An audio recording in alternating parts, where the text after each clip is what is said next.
Jane Unchained live talk. We are coming to you live with Amy Jean Davis of Los Angeles Animal Save, Paige Parsons Roache, a Jane Unchained contributor. We've got a lot of breaking news, and the big news is coronavirus at slaughterhouses. I don't know why they keep saying meat packing. It sounds like somebody going on vacation.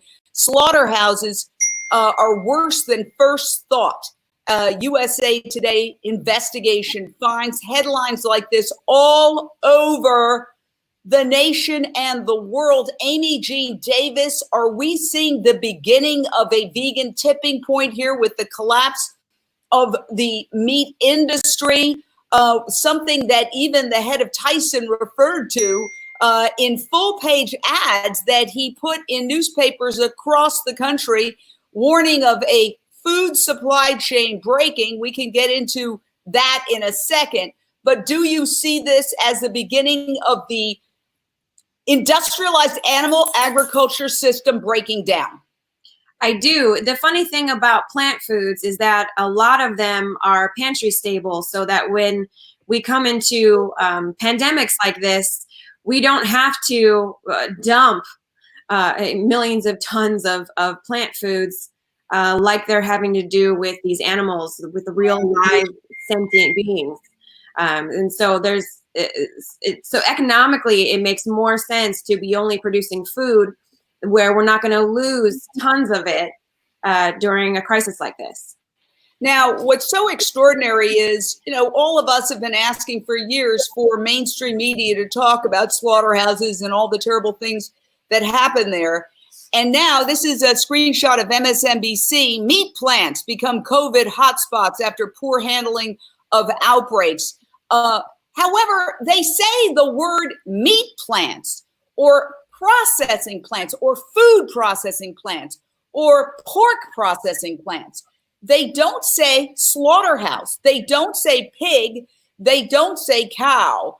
Paige Parsons Roache, it's almost like they are really trying to still sterilize and sanitize what happens in these killing factories. Paige. Absolutely. Well, absolutely. The industry right now, and it's called an industry, people just refer to these animals that are sentient as food on their plates. Pork ribs. Pork is not a pig, it's pork. It's wings. It's ribs. It's, hot dogs. They're not related and connected to the fact that these are actual sentient beings that are animals that are bred for consumption for human beings. So there's a complete disconnect. 100%, they're not relating to it. And unless it's personal to them, to an individual, will they actually have any sort of concern, is what I believe. Yeah, and what I wanted to say was that, hey, Simone, if you're going to join us, please sit. Oh, sorry. And what I wanted to say was that we are in the best of times, as Charles Dickens said, as well as the worst of times. The best of times is that the reality is now starting to come out, not because people wanted to tell the truth, but because the truth will always eventually come out. So now you have TMZ doing day after day coverage of the fact that wet markets are open in the major cities of the United States. Here's a headline, and TMZ is watched by millions of people. The San Francisco Bay Area wet markets are still open with live fowl and rabbits.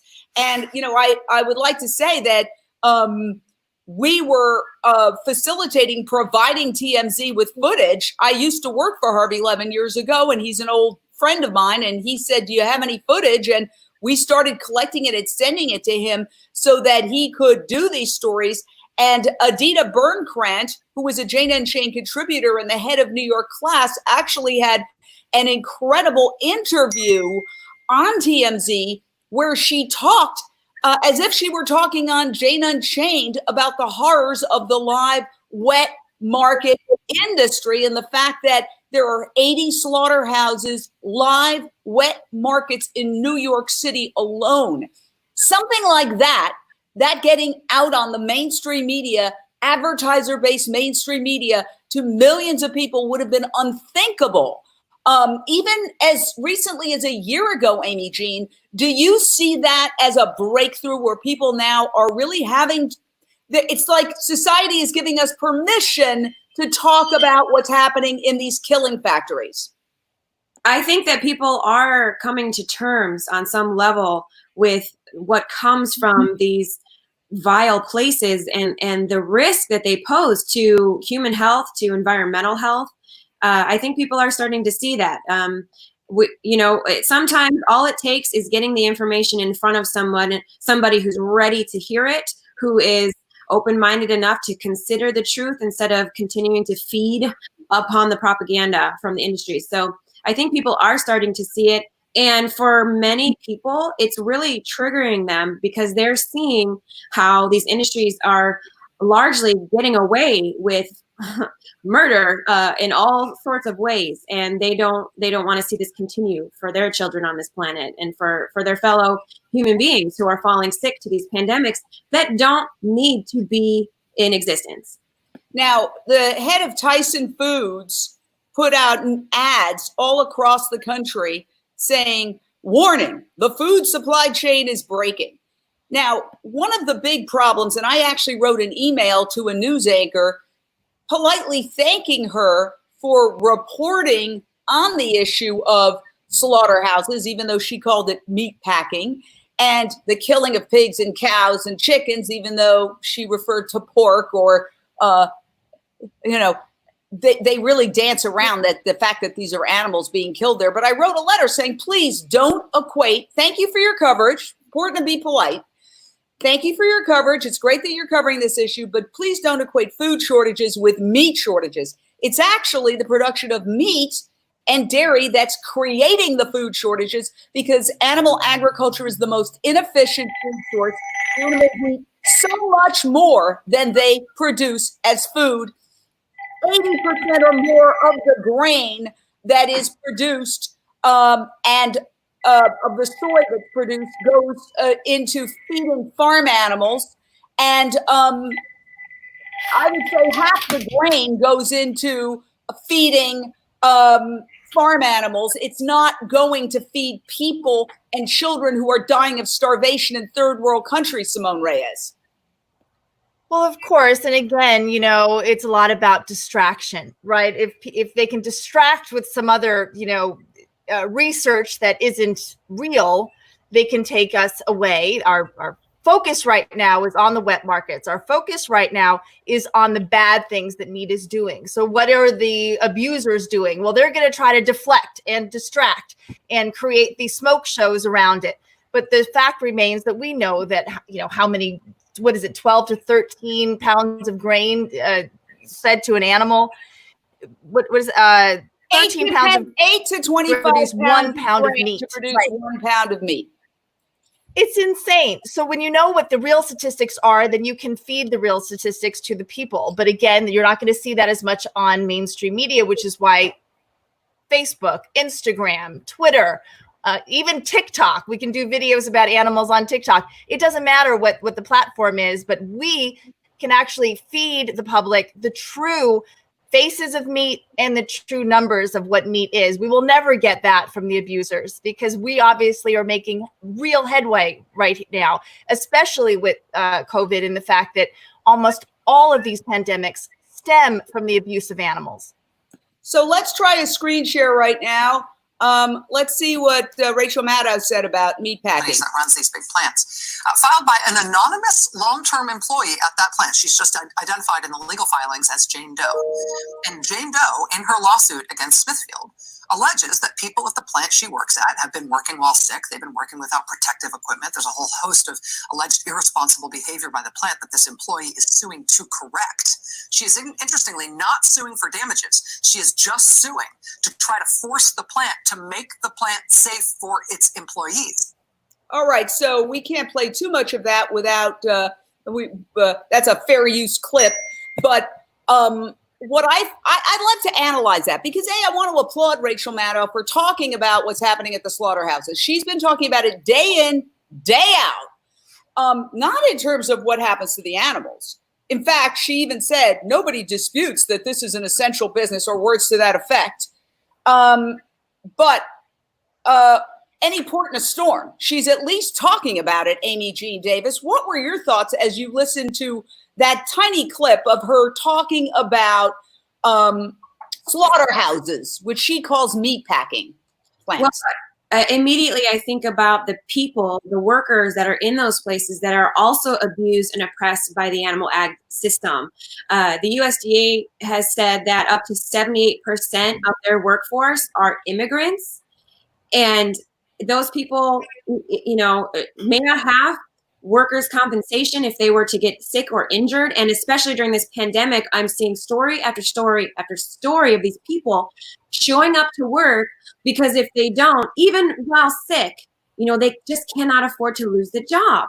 And these are human beings, and they're being treated you know, as commodities, as just another way for meat and dairy to continue lining their pockets with these, you know, millions and billions of dollars. So I feel so terrible for these people that don't have much of a choice in, you know, as far as what their job is, and that they're going in and they're scared of getting sick, or they might be already sick. And this is just another reason why we need to switch to a plant-based food system. Well, one of the things that I want to say, I want to give a shout out to TMZ, because one of the commonalities of the mainstream media coverage is that they cannot talk about the animal suffering. Verboten. It's either meat processing, meat packing, those phrases, sanitizing. They don't talk about pigs, they talk about pork. But on TMZ, they talked about the appalling conditions, but that was done in a way that could include the suffering of the animals. So let's check out TMZ right now and their coverage. There's been a lot of it, but we'll just show you a little clip here. Okay, here we go.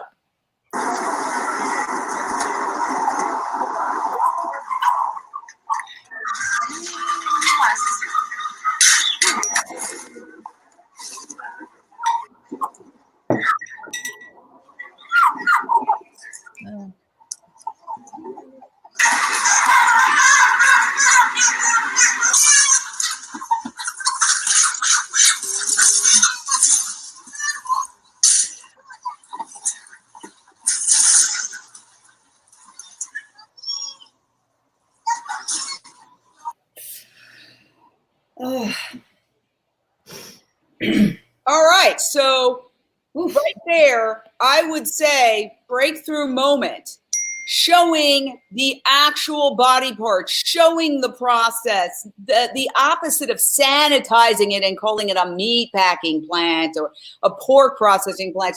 What's your reaction to that, Paige? Because I know you seem very emotional.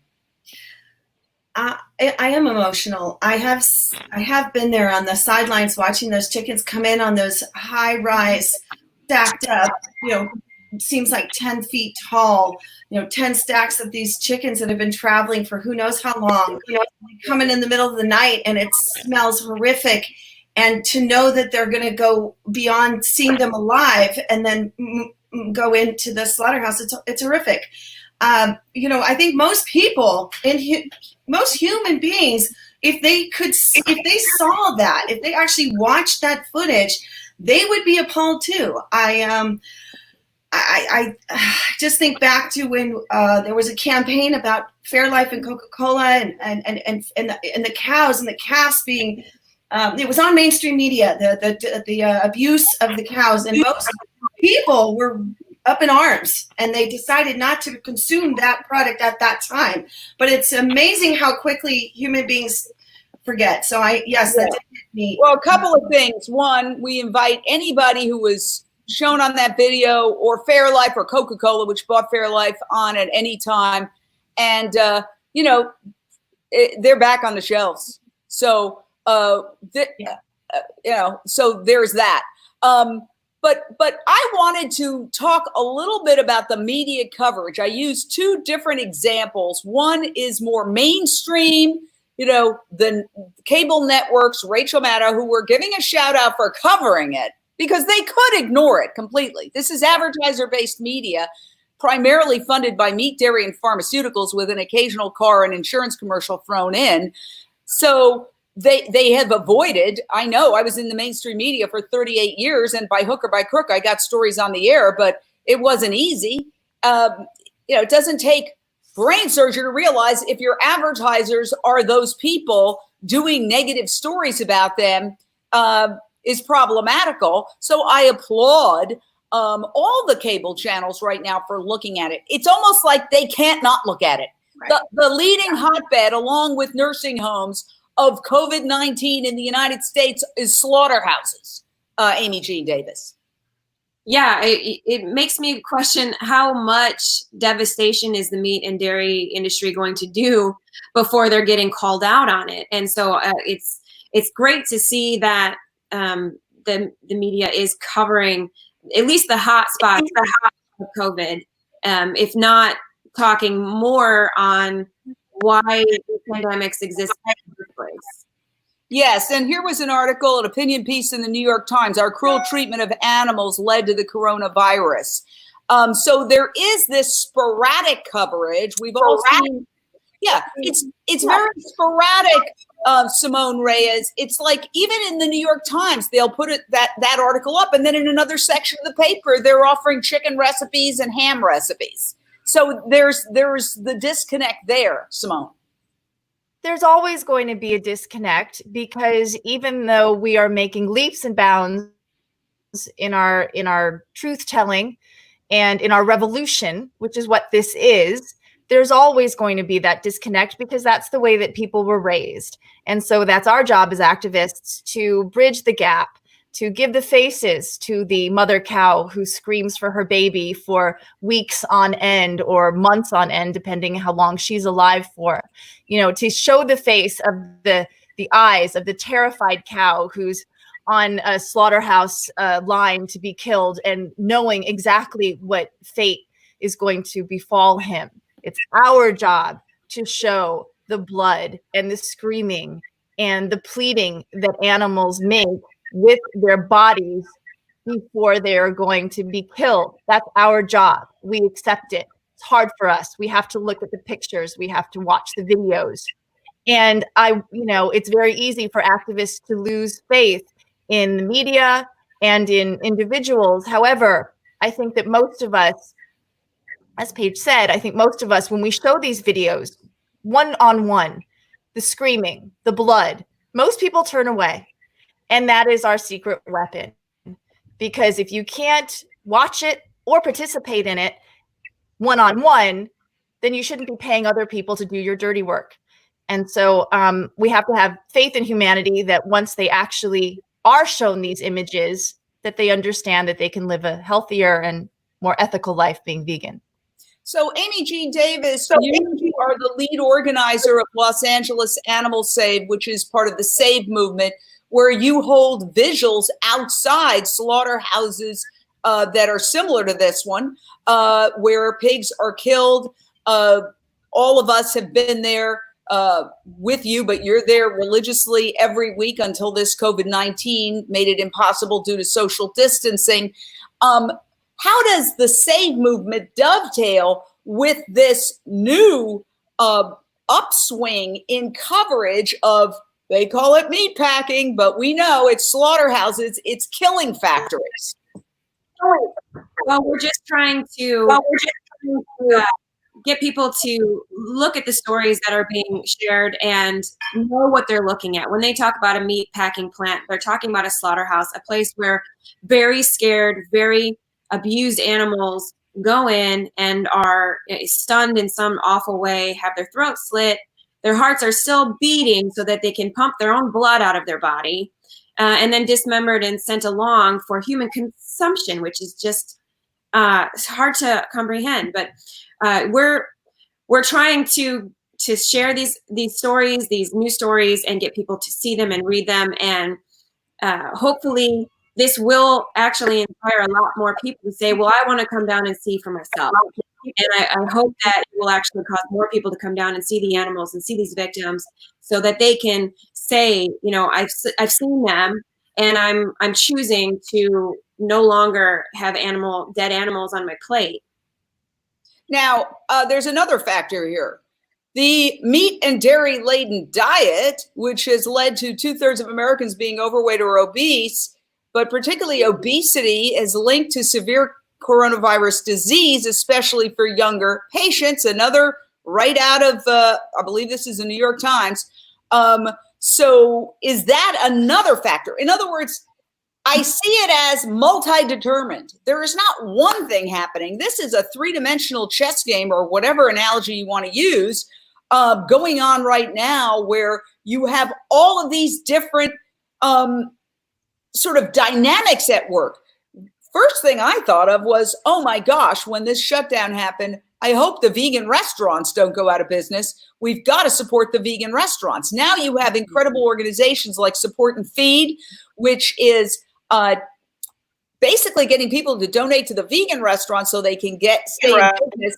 And then the food is given to the first responders and houseless people. And so there's a lot of things happening there. Then you have the whole thing with headlines now about meat being, it started in a slaughterhouse in China. You could call it a wet market, you could call it a live market, but it's where animals are killed, and every slaughterhouse is a cesspool, petri dish for disease, as one scientist described it, not me.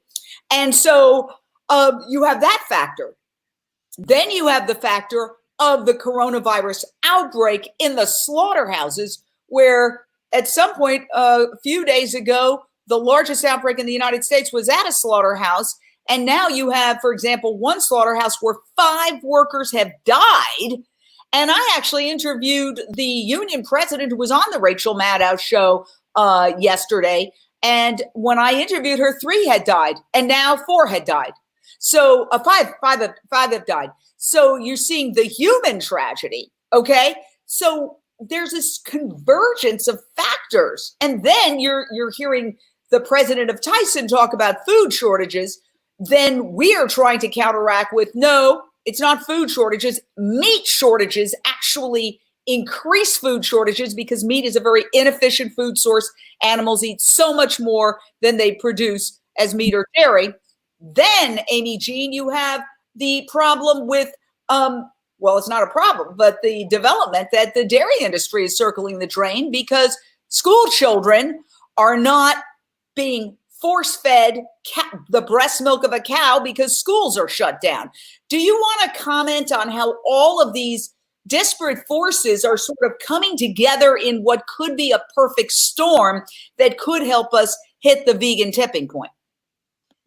Yeah, I think that with all of this loss in the meat and dairy industry, because of the restaurants being shut down, the schools being shut down, and despite all of the billions of dollars of subsidies on bailouts on top of the billions of dollars of subsidies that they're given every year from working American people, I'm hoping that this is just going to make a major crack in the foundation, not only from that economical side where there's not going to be a whole lot of extra tax dollars to give these industries to help them recuperate, but also on the side of people waking up to seeing that there's nothing good about these industries. The food that they're creating makes us sick, and not to mention now the added cost, environmentally speaking, with the disposal of all of these animal bodies from the farmers that are having to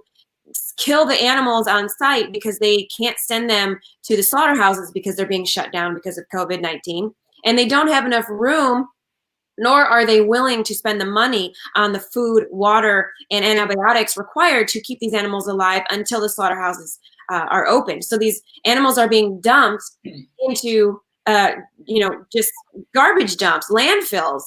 Their bodies just, by the hundreds and thousands are just being dumped. And it's just more opportunities for disease to go from where it is right now with a lot of sick animals, which we know a lot of the animals in meat and dairy are already sick, to jump to humans and cause an additional pandemic from here. And there are a lot of headlines about this. COVID-19 forces poultry growers to kill birds. And this is the sickness of our society. When we kill them for quote unquote food, none of us eat this and we're here, look, fine, okay? And they call that processing. When they can't ship them to the slaughterhouse to kill them for food because the slaughterhouses have closed down because the workers are getting coronavirus, then they call it depopulation. Always these words to try to take us away from what's happening. And I just want to show that there's a campaign to spare the lives of chickens, millions of chickens that probably now have already been killed because they can't be killed for food. And there are some, I just want to say for the record, there's some veterinarian approved, veterinarian association approved methods of killing them. And they're also equally horrific. There is no nice way to kill 2 million animals, not even one animal who doesn't want to die.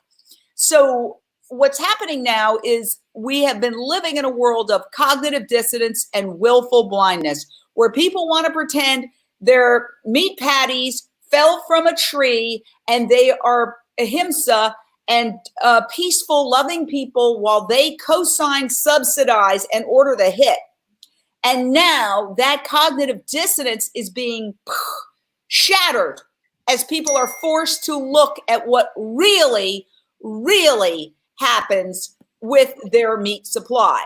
So what I see, and this is what Dr. Silas Rao, who is the brilliant systems analyst working to create a vegan world by 2026, says, it's very hard to see exponential growth in real time. But Paige, I feel, and here's an interesting example that he used. He said, you know how when the COVID-19 virus started, right? It was only a couple of people here and there, and many were downplaying it and saying, it's no big problem. It's only a couple of people here and there, right? But exponential growth is a powerful force. That's a negative example of exponential growth. But he said, use that as an illustration of what exponential growth can look like, the exponential growth of the COVID-19. And then on the positive side, look at exponential growth of veganism. Because, Paige, even if people are not going plant-based like that, they would, in some way, shape, or form, be more likely to use this crisis as an opportunity to get on the road to plant-based. Paige. Yes, I will say that I am getting a lot of phone calls and messages about how to, but I have to just back up a moment because our breaking news of yesterday was Reuters put out, and this one really hit me hard, just circling back to the chickens, Jane. It basically says here that pork has been hit especially hard with daily production, needing to use carbon monoxide to abort babies from the mothers. So in other words, and I'm a mother, they impregnated before the coronavirus, these pigs, these sentient beings, and now this is what they have to do. And I'm incensed. This is incredibly heart-wrenching and devastating. And I think the public needs to know this. I think the public needs to be aware that this is what's happening because of their preference on their plates. And this is, I'm just shocked and stunned, and it brings me back to Joaquin Phoenix and Rooney Mara, who wrote an article for the Washington Post, and they brought the attention of, on the 21st of April to the wet markets, but that the wet market, the slaughterhouses exist in families, neighborhoods, in districts where there are schools, and that this is happening in communities. This is a human injustice. And when I drove down to right outside the slaughterhouses in downtown Los Angeles, I was running a necessary errand, and I saw slaughterhouse workers just walking back and forth outside of a slaughterhouse in downtown Los Angeles. I was upset. I took a photograph because I couldn't believe it. And a gentleman looked at me like, what the? And I looked at him, I rolled the window down. I said, you shouldn't have to be working right now. And he looked at me, and then the rest of the news broke. And I thought, it's just because human beings have the preference, or they feel they have the right to choose. They have the right to choose what goes on their plates. And the bottom line is, I'm at home, and the rest of us are at home because of, this is how I feel, because of people who are choosing that preference on their plate, the animal products on their plates. We wouldn't be here if this was a plant-based world. We would not be here if this was a plant-based world. And you know, what I have to realize is that I'm powerless over people, places, and things. But Mother Nature is not. And nature is doing for us what we couldn't do for ourselves. It's almost as if Mother Nature is, I mean, an animal activist saying enough with this hideous, morally bankrupt system that is so cruel that people can't even look at it. And yet they eat the food, and then they tell themselves what great and good and kind people they are. And so we are now like letting this happen. Like, I just feel like powers much greater than any human being are at work now. And here's the problem. You know, in addiction, they say every bottom has a trap door.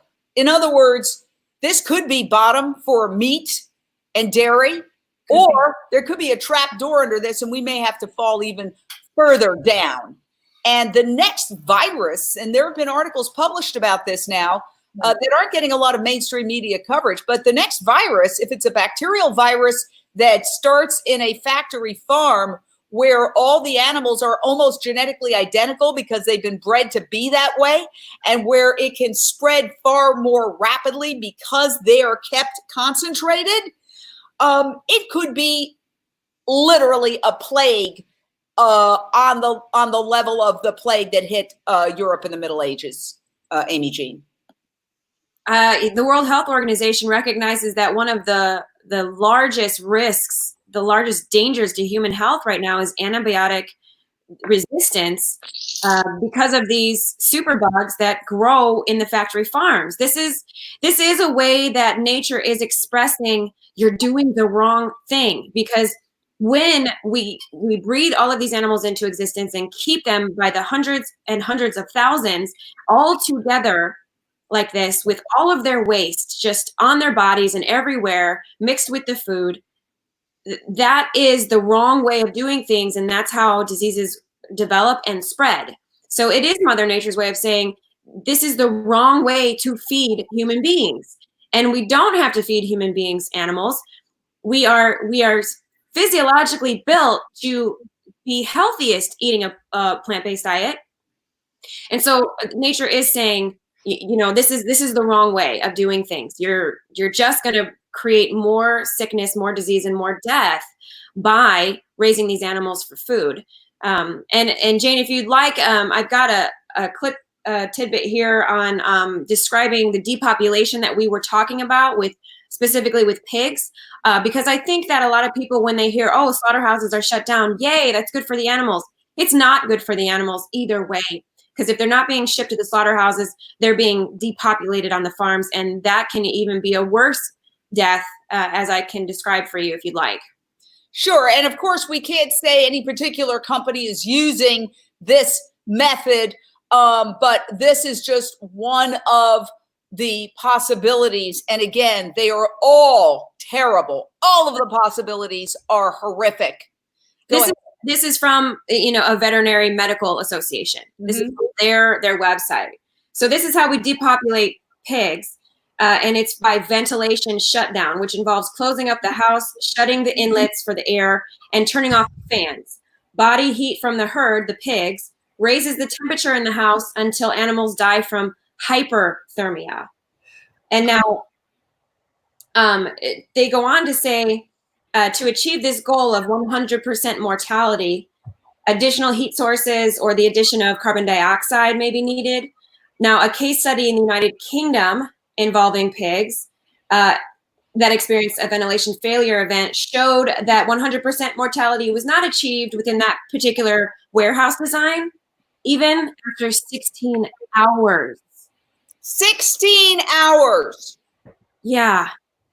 And this brings it home. There are things that I have heard about factory farming, like the rape racks. That's an industry term.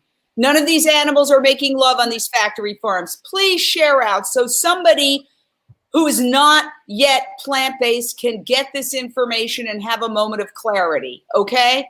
When I heard the term rape rack, when I saw a pig gestation crate for the first time, I'll put up, there's the crate, size of their bodies, never able to turn around. They go crazy and become psychotic. They are much smarter than dogs, not that that should matter.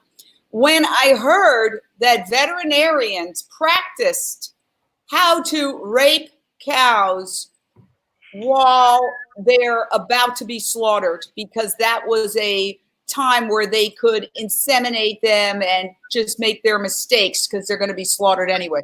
When I've seen these things, also when I saw monkeys in bags just yesterday, in nylon bags, ripped from the wild to be tortured to find a vaccine, I'm embarrassed to be a human being. I am completely embarrassed to be a human being.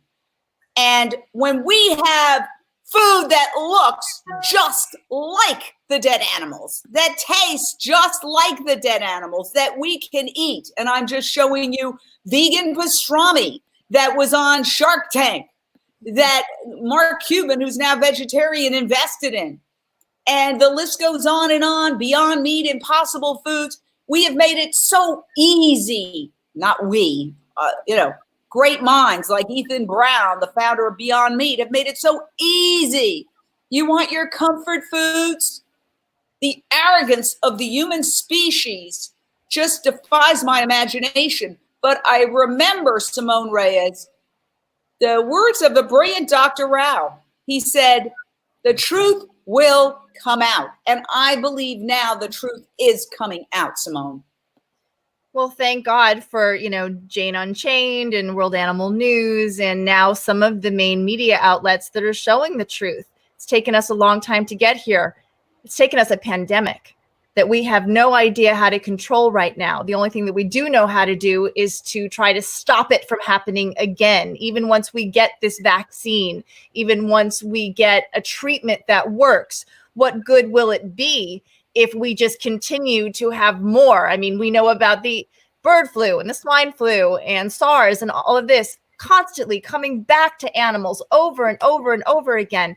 It's the abuse of animals. It's the eating of animals. It's the use of animals, which is always abuse of animals.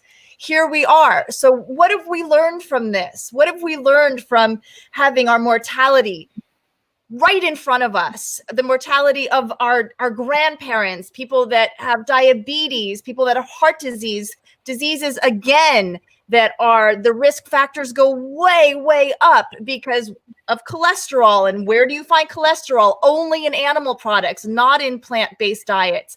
So again, we're coming full circle, but if we don't learn anything, this quarantine should be a time for us to digest how we got here and how we're not going to get here again. And the only answer to that is veganism. That's it. Yeah. And, one of the things that I find so astounding in a bad way is that the media does not talk about the source of the problem. Indeed, they jumped on the conspiracy theories and started talking about, did it start in a lab in Wuhan? The overwhelming majority of experts know the common sense. The people who got sick, who were working at a slaughterhouse in Wuhan, China. They were the ones who went to the hospital, just like, and we have a list here. Swine flu started from pigs. SARS started from another slaughterhouse in another province in China. Bird flu, which is obviously from poultry. MERS, coronavirus, mad cow disease. It doesn't take a brain surgeon. I'm sorry, I get frustrated. These people who can understand the nuances of the Mueller investigation and all sorts of things that are very, very complicated, they can't connect the dots. The overwhelming majority of these plagues start with animals. They're zoonotic diseases, and not just with animals, with the torture of animals, and primarily for food. And now we're seeing it come full circle. It's in the slaughterhouses, okay, in the United States. And the wet markets are still going. And yet, they will do coverage about how our food supply is being threatened, when simple math, elementary school math will tell you if an animal eats 40 times what they produce as food, you could take the food, feed it directly to people, and end world hunger. This cognitive dissonance, it's maddening. That's what I would say, Amy Jean. It's absolutely maddening. Well, it just shows the fight that we are up against as animal rights activists, as climate change activists. The fight that we are up against is the meat and dairy, medical and pharmaceutical industries, and the government working together to program people to think you need to eat meat to be healthy, you need to drink milk to have strong bones. The level of their propaganda, their lies, their programming it's huge, and that's what we're up against. The fact that smart people, rocket scientists even, don't see the connection between the pandemics, between the healthcare crisis in America, between the resource usage with almost half the country being used for animal agriculture alone. The fact that they don't see these very, very obvious facts. Yeah, it's just unbelievable. So look, I know we've gone on for a while. There's Sean. Hi, Sean. How are you? It's so good to see you. Wow. And look, vegan baby, super healthy. I just had a realization. I just had a thought. Parents who are not sending their kids to school, so they're not being fed the sad American diet, meat, dairy, blah, blah, blah. Yeah. Are they going to see their kids, if they're giving them alternatives, if they're not also feeding them milk and meat, maybe getting healthier during this time, and starting to realize that their kids don't need to drink the breast milk of cows? I mean, that, I think, the law of unintended consequences, we don't know where this is going. It's like a runaway freight train. Well, since you're the mom, if you could comment, the new mom. I'm happy to comment on that. I would like to think that if they don't carry cow's breast milk in their own home kitchen, maybe their kids' allergies or mucus problems are going to lessen. But if we're going to talk about that, the kids not being in school, having access to this meat and dairy that's pushed on them, we also need to talk about the kids who are so poor that the only time they actually get to eat is at school. And again, this is all a symptom of the animal ag industry, because if we had a plant-based food system, plant foods would be a lot less expensive and they'd be a lot more available. We wouldn't have things like food deserts. We wouldn't have kids going hungry because it would cost nothing to feed them. And so I worry about those children who are going without food right now because the only time they got to eat was at school, even though the food at the school is subsidized by the meat and the dairy industry. So it's just this giant circle of terribleness. And so the way we step out of that is we vote with our dollars where we can and say, I'm going to buy into the plant-based food system, period. Absolutely. Well, I think that's incredible. Yeah, go ahead, Paige. I just wanted to say something. What had me turn to going vegan? I sat down next to my 13-year-old daughter at the time and watched Cowspiracy, and I thought she was vegan already. And I thought, first of all, I gave her a little bit of a hard time getting products and looking at the labels and everything. I'm like, well, you go shopping then. And what I realized was it's actually, I'm going to call it child abuse if you don't let your child go vegan and if you don't look into plant-based foods, because honestly, you're feeding your kids food that is poisonous and cancerous. I mean, the World Health Organization has put it as a carcinogen, the processed meats. So to me, as a mom of growing teenage kids, and boy, I wish I knew this earlier. I've been vegan 4.5 years. To me, parents, wake the F up. wake up and look into this and get moving on getting the recipes. We've got plenty of resources for you here at Jane Unchained, a new day, new chef. And it's the right thing to do. It's to be on the right side of history. Fantastic. Last word, Simone Reyes.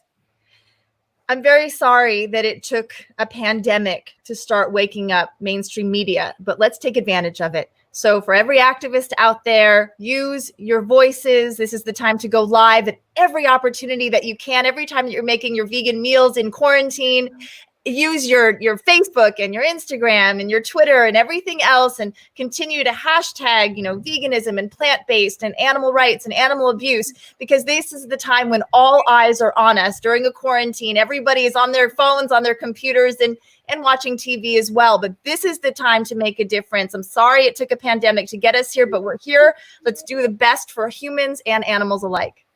Absolutely. And please tag, since we've been talking about the media today, when you tweet or you do anything, tag the Rachel Maddows. Okay, tag all the newscasters and hold them accountable.